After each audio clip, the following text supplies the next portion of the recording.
Peace and blessings. In Matthew 5, Yeshua says our righteousness has to exceed the righteousness of the scribes and Pharisees to enter into the kingdom.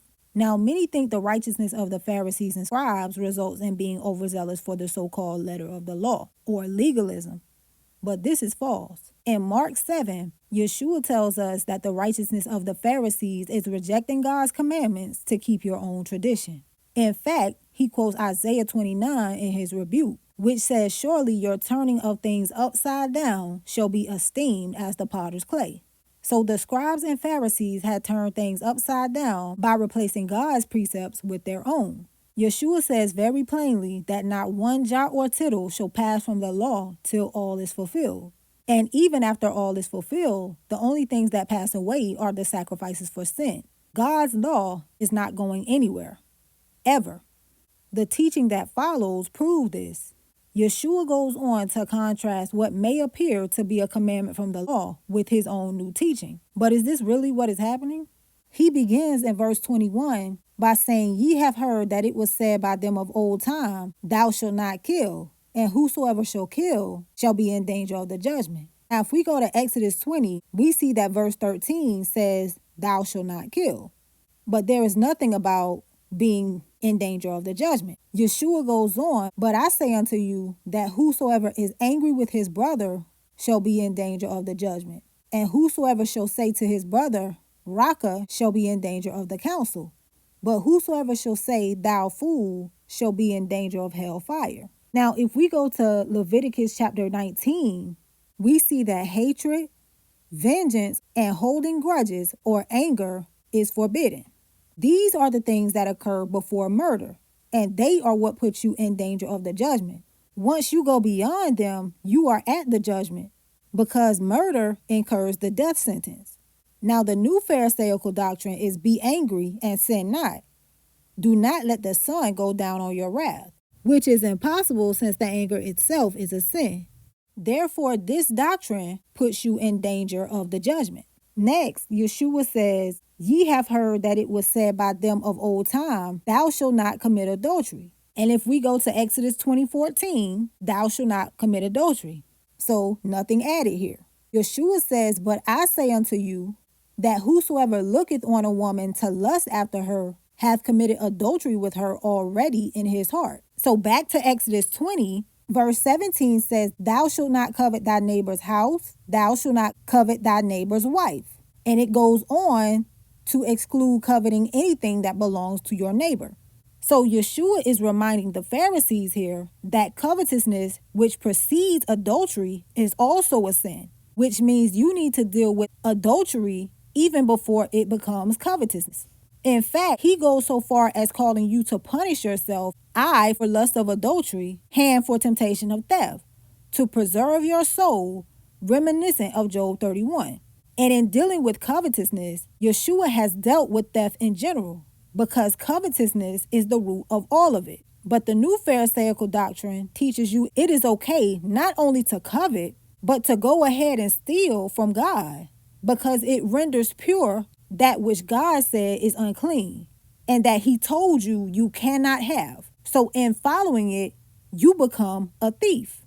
Verse 31, "It hath been said, Whosoever shall put away his wife, let him give her a writing of divorcement."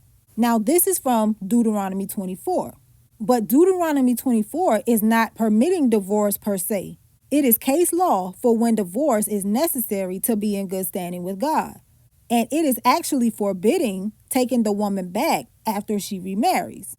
Yeshua goes on, "But I say unto you that whosoever shall put away his wife, saving for the cause of fornication, causes her to commit adultery. And whosoever shall marry her that is divorced commits adultery."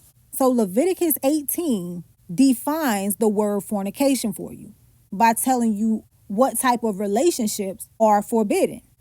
And here, with this fornication clause, Yeshua is making clear that the only time that divorce is permitted is when the man is in a marriage that God expressly forbid in the first place. Any other divorce results in him being accountable for his wife's adultery if she remarries, because it is adultery if she remarries, as Yeshua also says at the end of verse 32.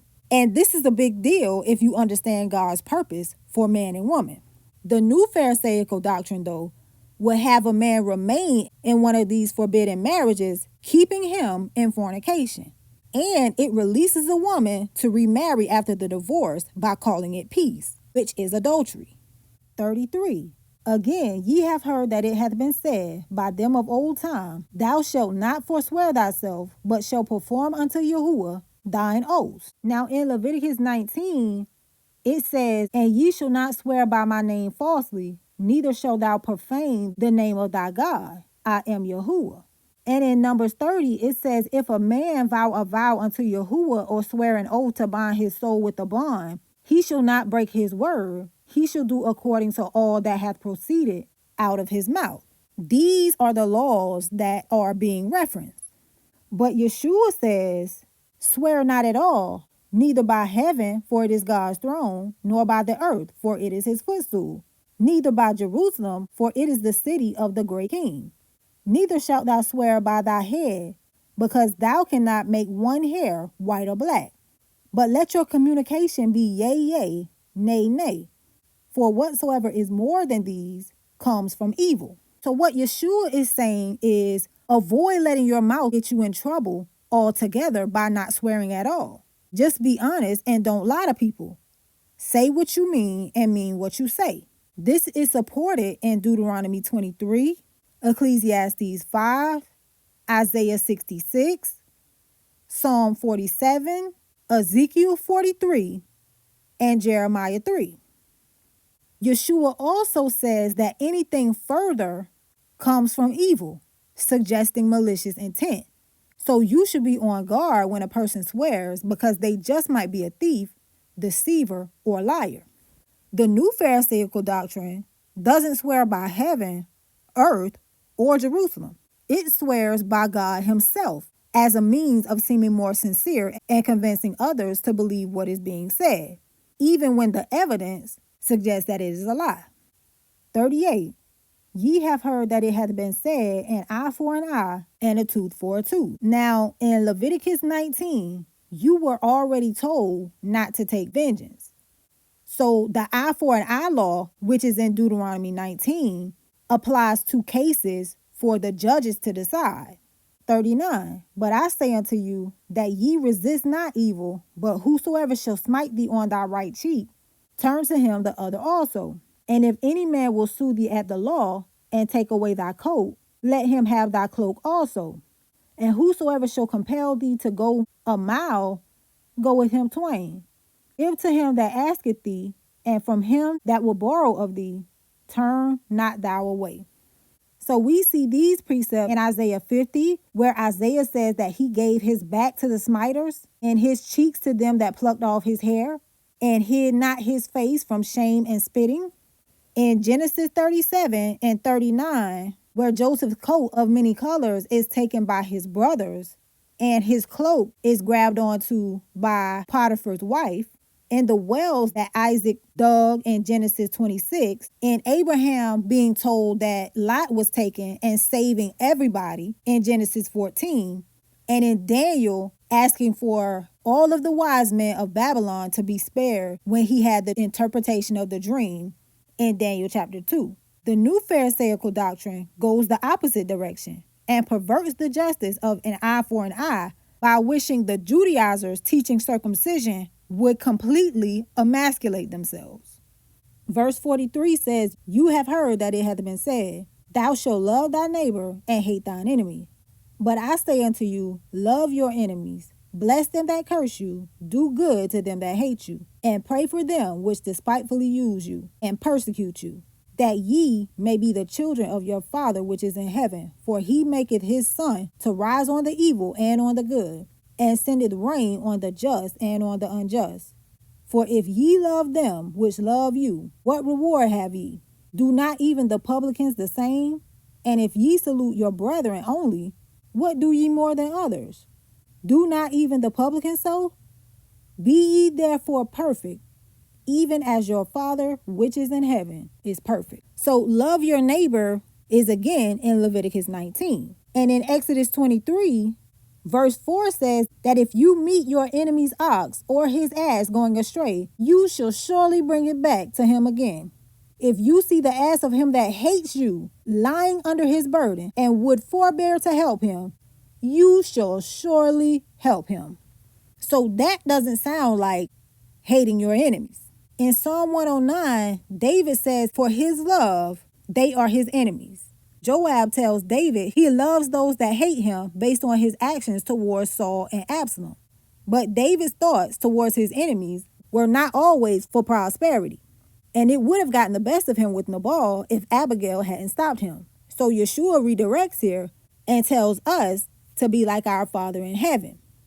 So there is a benevolent purpose even to Yahuwah's wrath.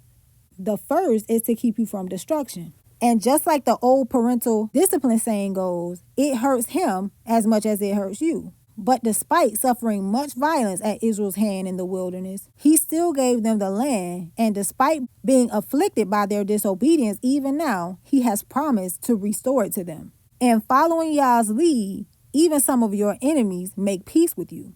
We see this with Elisha and Naaman, the Syrian leper, and then the entire Syrian army. As for the rest, you are to let God deal with them because he is merciful and just. The new Pharisaical doctrine does not love the enemy. This doctrine curses the enemy as anathema, and anything done for him is not to make peace with him, but for the sole purpose of raining coals of fire on his head. And if killing them with kindness doesn't work, it will resort to other measures. So if you are trying to get to the house of the enemy of the Pharisees and you meet one of them first, you need to understand that they will intentionally give you the wrong directions to try to make sure that you don't find him. The doctrine of the Pharisees, be it old or new, holds to their tradition, which forsakes the law under the guise of obeying it. But Yeshua's doctrine is in full agreement with the law, which is why he expects you to be perfect. And what he is actually contrasting is the Pharisees' perversion of the scriptures by adding, taking away, and even twisting them with the whole truth of what the law actually teaches. I go into further detail on most of these subjects in the playlist on the screen, if you are interested in a deeper understanding of what Yeshua was teaching on them.